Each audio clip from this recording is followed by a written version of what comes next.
looking at our iReady data, that is what made it clear to us that we were seeing significant percentages of students that were performing below grade level. And our Tier 1 core instruction, that is the heart of what we do, but it alone wasn't enough, and we needed to do something else. And so we had students, especially our English language learners and those from other at-risk student subgroup populations who really needed that personalized, consistent, and targeted support. And even though we're not from a rural area, it is really hard for us to find tutors that we can hire part-time to come in and do that targeted support for our students. So really prioritizing that Tier 2 and Tier 3 intervention became a matter of equity and access for us, and we needed to find a way to make sure that that was happening for our students. So the GROW team, along with our support staff, worked together to determine which students needed the high impact tutoring the most. Each school looks a little different depending on their need, but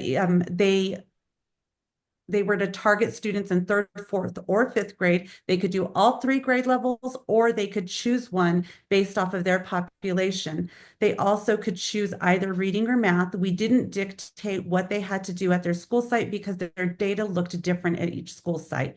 And we wanted to make sure that we were tailoring the needs of the students at those schools. We did frame it for them as an extension of their instruction, that it wasn't going to be extra work for them, that the staff with Paper Grow are so amazing and working with us to ensure that we have that easy transition into using this program. And then we also just really emphasized that alignment to curriculum to build that trust so that they knew if I release my kids to somebody else, that they are going to ensure that my students are learning and growing and getting the support that they need. And so overall, looking at our average attendance for our students that participate in GROW, it is at 82%, which is higher than what we were seeing. Our attendance rates really dipped. We used to have great high attendance rates.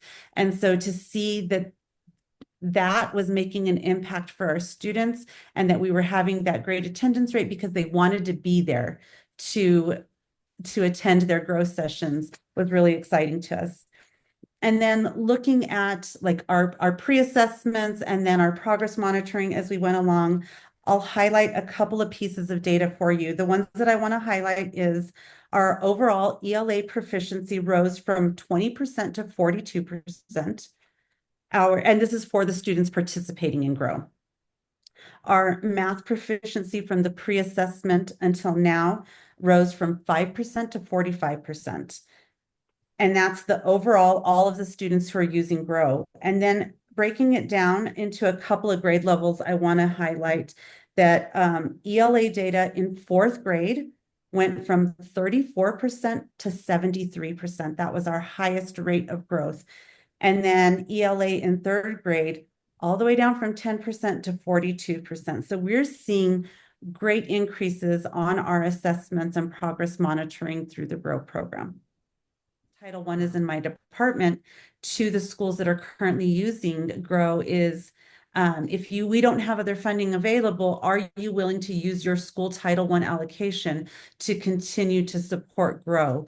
And all of the schools that are currently using that are willing to do that, given that they have enough funds to do it. So that speaks volumes as well.